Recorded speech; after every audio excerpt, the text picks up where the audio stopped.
నమస్తే అండి. మరి మొన్న జరిగిన జగన్మోహన్ రెడ్డి గారి పర్యటనలో ఒక దళిత సమాజ వర్గానికి సంబంధించిన సెంగయ్య అనే ఒక వ్యక్తిని సాక్షాత్తు జగన్మోహన్ రెడ్డి గారి కారే తన తల మీద ఎక్కి చనిపోయే వరకు కూడా జరిగిన ఈ సంఘటన అంతా చూశారు కదా. అసలు ఏ విధంగా రియాక్ట్ అవుతారు దీని మీద? ఒకవైపు ఏమో ఇది ఏ జనరేటెడ్ వీడియో అని చెప్పేసి మాట్లాడుతూ ఉన్నారు. ఏంటి అసలు ఇది? జగన్మోహన్ రెడ్డి గారి ఒక దుర్మార్గమైన ఆలోచన. ఆయన చేసే విధానం ఏంటంటే, ఎప్పుడూ సంవత్సరం చనిపోతే ఇవాళ వచ్చి పరామర్శించడం ఏంటి? ఇన్నాళ్ళ నుంచి ఏం చేశాడు? ఆయన ప్రభుత్వంలో ఉండగానేగా గిట్టింగ్లు కాసి ఆయన ఇదైపోయి ఆత్మహత్యకు పాల్పడింది కూడా ఆయన ప్రభుత్వం మూలానేగా. ఆయన ప్రభుత్వం గెలిచిద్దని 170 సీట్లు వస్తాయనే కదా ఆయన బెట్టింగ్లు కాసింది. అలాంటిది సంవత్సరం తర్వాత వచ్చి అడాబుడి చేసి ఈ పరామర్శన కార్యం ఉంది. నీకు అభిమానం ఉంటే వెంటనే వచ్చి పరామర్శించి ఆ కుటుంబాన్ని ఆర్థికంగా ఆదుకోవాలి. కానీ ఇలా ఏదో సంవత్సరానికి ఒకసారి వచ్చేసి అడాబుడి చేసి ఆయన స్వార్థం కోసం జనాలను చంపుకుంటా, అంటే సింగయ్య అనే వ్యక్తిని ఆయన కార్యకర్త అయినా కానీ కారు ఎక్కిచ్చేశారు, తల బయలిపోయింది, పక్కకి ఇడిచేశారు. కనీసం పట్టించుకోలే. ఒక జంతువు చచ్చిపోతే ఎలా పక్కకి ఇడుతారో ఆ విధంగా ఈడ్చి వెళ్ళిపోయారు. దాన్ని పోలీసు వారు చూసి దాన్ని ఆయన తీసుకెళ్ళి ఎమర్జెన్సీగా హాస్పిటల్లో జాయిన్ చేశారు. అప్పటికే ఆయన జరగాల్సిన నష్టం జరిగిపోయింది. దాని మూలానే ఆయన చనిపోయారు. ఇది చాలా దుర్మార్గం, రాక్షసత్వం కూడా. అయినా కానీ ఇప్పుడు అతను పరామర్శించుకెళ్ళినప్పుడు ఈయన కూడా ఆయన కార్యకర్తగా, ఈయన కోసమేగా ఆయన వచ్చింది. మరి ఈయన ఎందుకు విస్మరించారు? ఈయన కుటుంబాన్ని ఎందుకు పరామర్శించలేదు? అప్పుడే రావాలి కదా. ఇవన్నీ జగన్మోహన్ రెడ్డి ఆయన స్వార్థంతో చేసే పనులే కానీ ఇంకోటి కాదు. అంటే ఆ రోజు పర్యటనలో 2 కార్యకర్తలు మరణం చెందారు. ఒకరేమో యాక్సిడెంట్లోనే, ఒకరేమో ఆ తొక్కిసలాట్లో సొమ్ముసిల్లి పడిపోయి చనిపోయిన ఘటనలు ఈరోజు మనం చూస్తూ ఉన్నాం.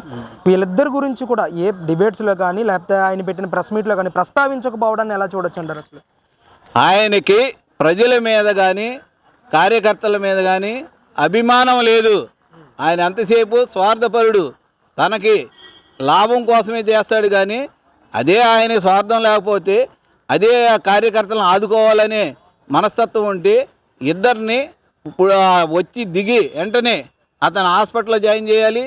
ఈ సమస్యల వల్ల అతన్ని ఆ పరామర్శ కూడా ఆపేసి తీసుకెళ్ళి హాస్పిటల్లో జాయిన్ చేసి అతన్ని రక్షించాల్సిన బాధ్యత కూడా ఒక సీఎం, మాజీ సీఎం అయినా ఆయన మీద ఉంది. ఆయన ఎన్ని చేయకుండా ఏదో ఒకరిని పరామర్శించి ఎప్పుడో సంవత్సరం నాడు చచ్చిపోయిన ఆయన్ని ఇప్పుడు పరామర్శించడం ఏంటి? అని పరామర్శించి వచ్చావు. వీళ్ళు కూడా నీ కార్యకర్తలేగా, నువ్వెందుకు వాళ్ళని వదిలేసావు, గాలికి వదిలేసావు? ఏంటి నీ ఉద్దేశం? అంటే నీకు పరామర్శించాలనే ఉద్దేశం లేదు. నీ స్వార్థం కోసం వేలాది మందిని పోగు చేసి ఆ చుట్టుపక్కల అందరికీ ఇన్ఫర్మేషన్ ఇచ్చి నేను వస్తున్నాను, రఫా నడుగుతాము. ఏం మాటలు అయ్యి? ఎవరు నరుగుతారు? అంటే ఇతరుల వాళ్ళు గాజులు దొడుకొని ఉండారా? సేవ తెచ్చి ఉండారా? చేతకాని వాళ్ళమా? డిఎన్టే డిఎన్ఏగా మీరు 5 సంవత్సరాల అధికారంలో ఉండా మేమైనా భయపడ్డామా? తప్పుకున్నామా? వెనక్కి వెళ్ళామా? దానికి డబ్బులు రెట్టించిన ఉత్సాహంతో పనిచేసి మా ప్రభుత్వాన్ని తెచ్చుకున్నాం. అంతేగాని మీ చేతగాని మాటలకి దీనికి భయపడేవాడు ఎవడో లేడు ఇక్కడ. జగన్ వస్తుంటే జన సంద్రోహంగా మారుతూ ఉంది ఎక్కడైనా. కానీ ఇలాంటి పరిస్థితుల్లో జగన్ని బయట రాకుండా ఉంచాలి. జగన్ వస్తే జనాన్ని చూసి కూటమి ప్రభుత్వానికి భయం పట్టుకుంది, అందుకని ఈరోజు ఆంక్షలు పెడతా ఉన్నారని చెప్పేసి కూడా పెద్ద ఎత్తున మాట్లాడుతున్నారు.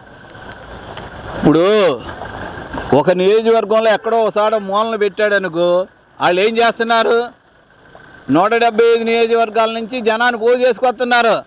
ఒకేసారి వాళ్ళు కాదు. వాళ్ళు ఆ నియోజకవర్గం వరకు వస్తే ఏదో ఒక 100 మంది 200 మంది వచ్చి వెళ్తారు.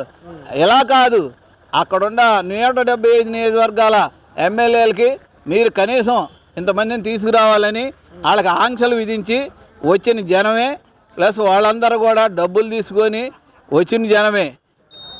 వాళ్ళు నిజంగా చిత్తశుద్ధి ఉంటే చక్కగా వాళ్ళని పరామర్శించి వెళ్తారు. ఇలా జాతర చేయరు, ఎగర్రు. ఏంటి ఇది? ఏంటి దుర్మార్గం హేయమైన చర్య. అందువల్ల దీన్ని మనం హర్షించడానికి ఇది లేదు. దీన్ని మేము తీవ్రంగా ఖండిస్తున్నాం కూడా.